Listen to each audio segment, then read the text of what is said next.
Iran ने आज Israel, Saudi अरब, UAE और बहरीन पर हमला किया। तेल अवीव पर नई तरह की मिसाइल चलाई जिसे एयर डिफेंस रोक नहीं पाया।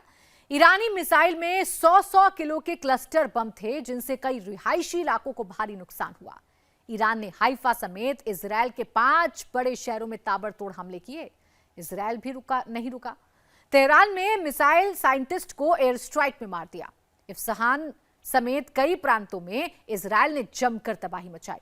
ईरान ने आज सॉलिड ईंधन से चलने वाली सेजल मिसाइल भी चला दी। जब से ट्रंप ने युद्ध रोकने की बात की है, ये और भयंकर हो गया है। इजरायल, ईरान और लेबनान में तबाही मच रही है। ईरान अरब मुल्कों पर कहर ढा रहा है। आज रात के बाद युद्ध में तेजी आएगी। 26वें दिन से युद्ध फुल स्पीड से चलेगा। Wow, wow, wow, wow, wow! והכל נופל לרבדים, אני אומר לך, מתקפה אחת החזקות. אימא'לה, זהו, למקלט. טוב. Mushtaba की मिसाइलों ने ट्रंप के पॉज बटन के पर खदशे उड़ाए।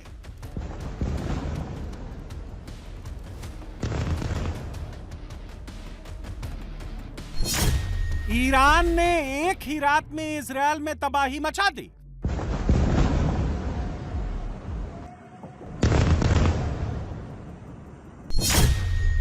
मुश्तबा की मिसाइलों के आगे नेतन्याहू का आयरन डोम फेल।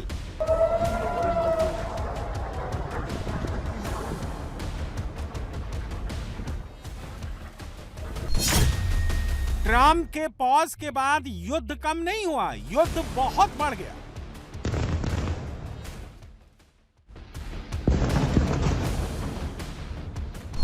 ट्रंप जितना सोच रहे हैं, ईरान उससे 10 गुना तेज चल रहा है। ट्रंप 5 दिन का पॉज लेकर ईरान को चकमा देना चाहते थे। ईरान ने उसी रात मिडिल ईस्ट में धुआं उड़ा दिया।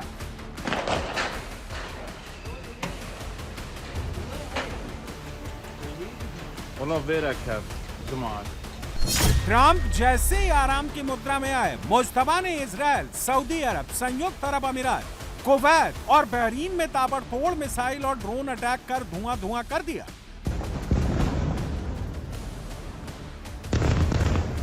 ईरान ने बीती रात इजरायल की राजधानी तेल अवीव पर सबसे बड़ा हमला किया। तेल अवीव के आसमान को ईरान ने मिसाइलों से भर दिया। ऐसा लग रहा था जैसे कोई लाइट शो चल रहा है। घरों के ऊपर मंडराती मिसाइलों को देखकर तेल अवीव की जनता की चीखें निकल आई।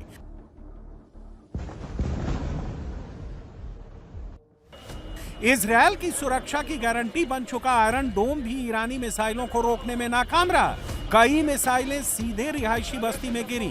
मिसाइल फटते ही आग के शोले उठे और आसपास कोहराम मच गया।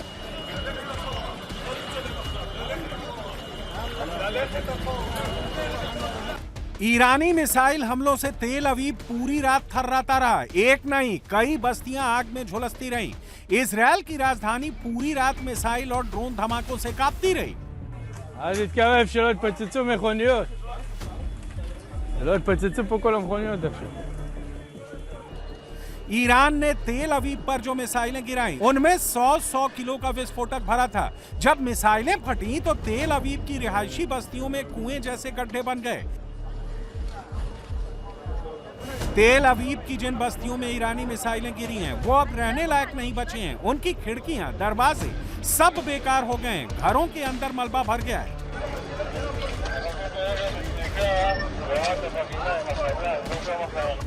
तीन मकान पूरी तरह खंडहर हो गए। 6 लोग गंभीर तौर पर जख्मी हुए हैं। ईरान के ड्रोन और मिसाइल तेल अवीव में घरों और कारों को बहुत ज्यादा नुकसान पहुंचा रहे हैं। बड़े बड़े खूबसूरत मकान अब मलबे का ढेर बनते जा रहे हैं। बुलडोजर दिन रात मलबे की सफाई और टूटे फूटे मकानों को समतल करने में लगे हैं। ईरानी मिसाइलों से तेल अवीव के लोग अब बहुत डरे हुए हैं। तेल अवीव में अब बंकर से निकलना मौत को दावत देना है।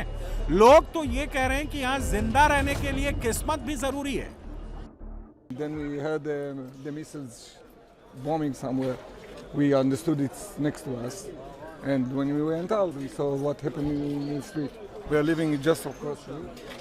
And that's what happens. It feels that you're a duck. Under waiting to the missiles to hit you or someone next to you. So We don't really know. We're just listening to whatever commands that we get, and we are doing whatever we need to do in order to protect ourselves. But we know we need luck also. जब से युद्ध शुरू हुआ है, तेल अवीव की किसी न किसी बस्ती में ऐसी मिसाइलें गिर रही हैं। धुआं उठना शांत नहीं होता, उससे पहले ही दोबारा मिसाइल हमले हो जाते हैं। इजरायल के लिए ईरान ने मिसाइलों को इंटरसेप्ट कर हवा में मार गिराना शुरू कर दिया है। इन तस्वीरों को देखकर अंदाजा लगाना मुश्किल नहीं है कि ईरान ने कैसे मिसाइल टेक्नोलॉजी में इजरायल को पीछे छोड़ दिया है। बीती रात तेल अवीव के आसमान पर एक अलग तरह का ही मिसाइल युद्ध कैमरों में कैद किया गया। ईरान की बैलिस्टिक मिसाइल तेजी से नीचे आई। आयरन डोम ने उसे गिराने के लिए मिसाइल चलाई। आयरन डोम के इंटरसेप्टर मिसाइल पहले ऊपर गई, फिर तेजी से नीचे आ गई और ईरानी मिसाइल को हवा में मार गिराने के लिए फिर ऊपर गई। इजरायली मिसाइल जैसे ईरानी मिसाइल से टकराने वाली थी, अचानक ईरानी मिसाइल ने कुछ सेकंड के लिए रास्ता बदल दिया। आयरन डोम फेल रहा और मिसाइल सीधे बस्ती में आकर गिरी।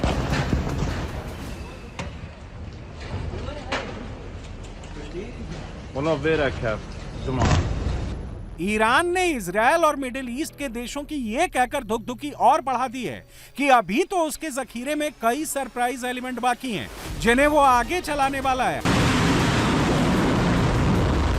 हालांकि ऐसे सीक्रेट वेपन के बारे में ईरान ने ज्यादा नहीं बताया है। ईरान का दावा है कि वो बहुत जल्द अपने सीक्रेट हथियारों से इजरायल को तबाह कर देगा।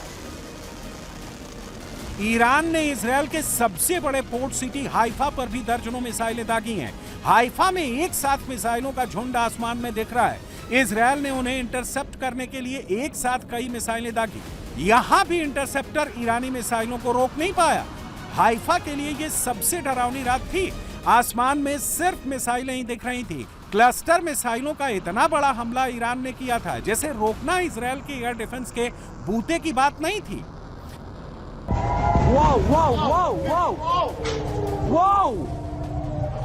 ईरान के पास मिसाइलों और ड्रोन का जखीरा है। जैसे जैसे युद्ध लंबा हो रहा है, ईरान अपने जखीरे से ज्यादा मिसाइलें निकाल रहा है। इजरायल एक छोटा सा देश है, जबकि उसके मुकाबले ईरान बहुत बड़ा है। ईरान का एक बड़ा अटैक इजरायल के 10 हमलों पर भारी पड़ता है।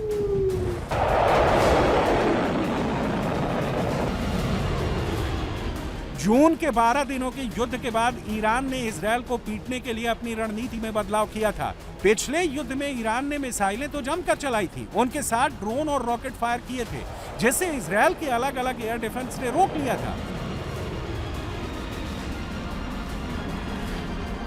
ईरान ने इस बार एक ही मिसाइल में 80 से ज्यादा क्लस्टर बम लगा दिए। सोचिए, ईरान अगर एक साथ 10 मिसाइल चलाता तो इजरायल को उन्हें रोकने के लिए 800 मिसाइलें छोड़नी पड़ेंगी। फिर भी 100% क्लस्टर मिसाइल को रोकना असंभव है। आसमान में जुगनू की तरह दिखाई देने वाली क्लस्टर मिसाइलें कितनी बड़ी हैं, वो इस तस्वीर से देख सकते हैं। ईरान की ये मिसाइल इजरायल में एक प्ले स्कूल के पास गिरी थी। बच्चे अब इसे उठाकर प्ले ग्राउंड में ले जा रहे हैं, जहां इसे फिलहाल रखा जाएगा। ईरान ने इजरायल की राजधानी तेल अवीव समेत हाइफा, किर्यात और अश्केलॉन में ताबड़तोड़ हमले शुरू किए हैं। हालांकि उनकी ज्यादातर मिसाइलें स्ट्रेटेजिक लोकेशन की बजाय रिहायशी इलाकों में गिर रही हैं। 25 दिन के युद्ध में अब इजरायल का एयर डिफेंस कमजोर पड़ गया है। इससे लोग बहुत ज्यादा परेशान हैं। ईरान इसका फायदा उठाकर इजरायल में बहुत बड़ी तबाही मचाने की कोशिश कर रहा है। Right behind there is a big crater in the center of the street. This is where the missile struck, and you can see that these apartment buildings there have been largely damaged. The facade has been blown off. There are shards of glass along the ground here. Now responders say that so far no one has been killed, and they are still searching for people who are injured. They said that a missile struck here. It got through Israel's defense systems, and this is one of several missiles that have gotten through Israel's defense systems in many days.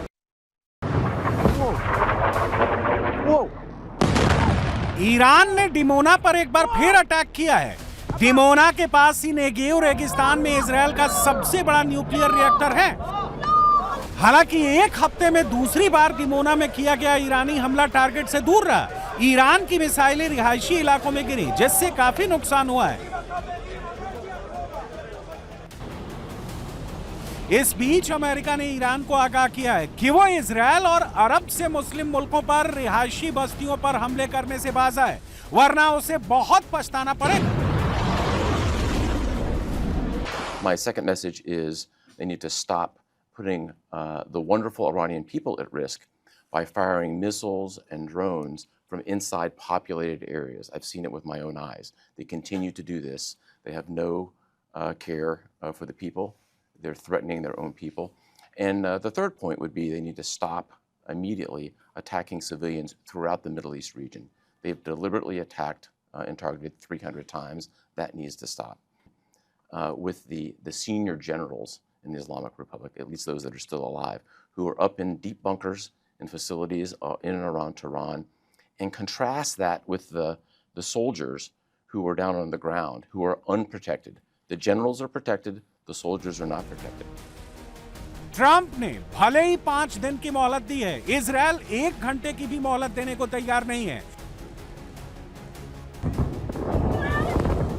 वो Iran पर लगातार भारी बमबारी कर रहा है। ये Isfahan की तस्वीरें हैं, जहां इजरायल ने IRGC के स्पेशल फैसिलिटी में हमला किया है। यहां गोले गिरने के बाद आग के ऊंचे ऊंचे शोले उठ रहे हैं। IRGC के इस बड़े सेंटर को इजरायल ने पूरी तरह ध्वस्त करने का दावा किया है।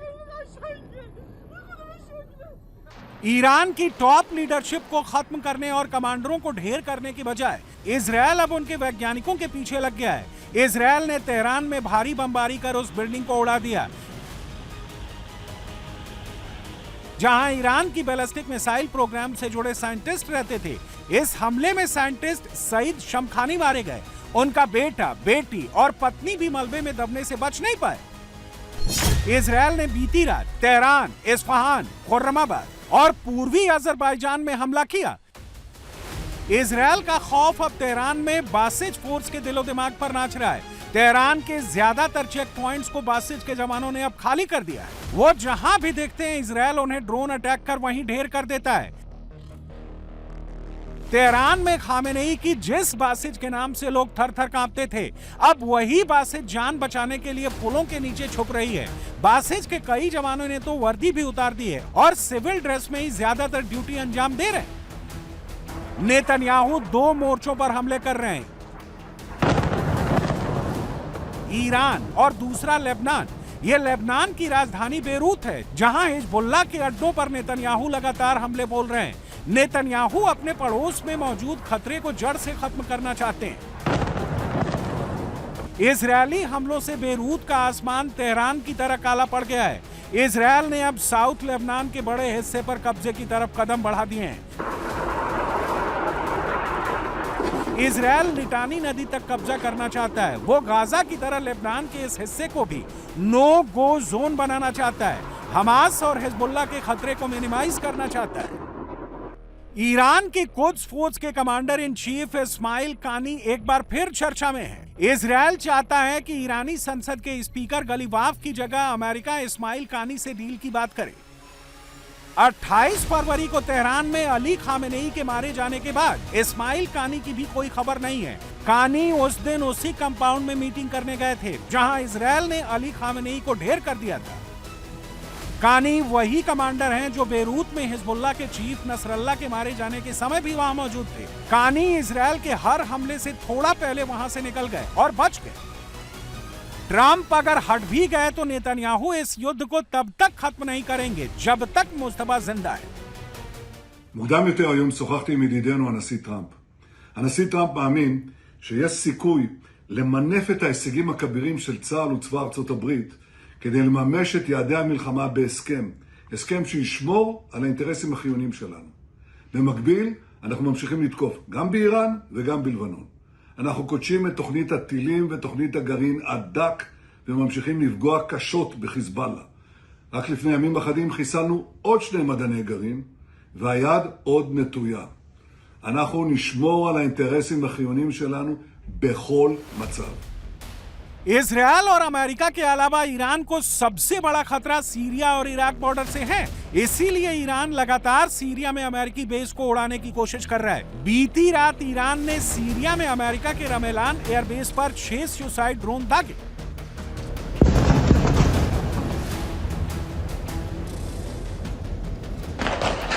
ईरान को एक टेंशन है, ट्रंप कहीं उन्हें हॉर्मुज और खार्ग में फंसाकर इराकी बॉर्डर से ग्राउंड अटैक न कर दे। वहां कुर्दिश फाइटर्स काफी समय से अमेरिकी सैनिकों के साथ युद्धाभ्यास कर रहे हैं। इसीलिए ईरान उन इलाकों में भारी हमले कर रहा है जहां कुर्दिश फोर्सेस का जमावड़ा बढ़ रहा है।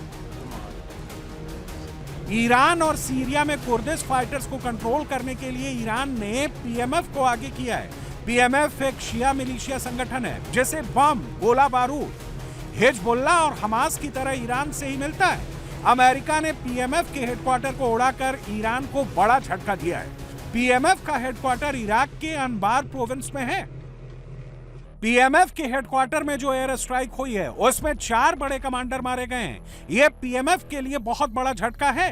अमेरिकी सेंट्रल कमांड का दावा है उसके ऑपरेशन अभी भी जारी हैं। वो फारस की खाड़ी में ईरानी नेवी की बची खुची ताकत को भी खत्म कर रहा है।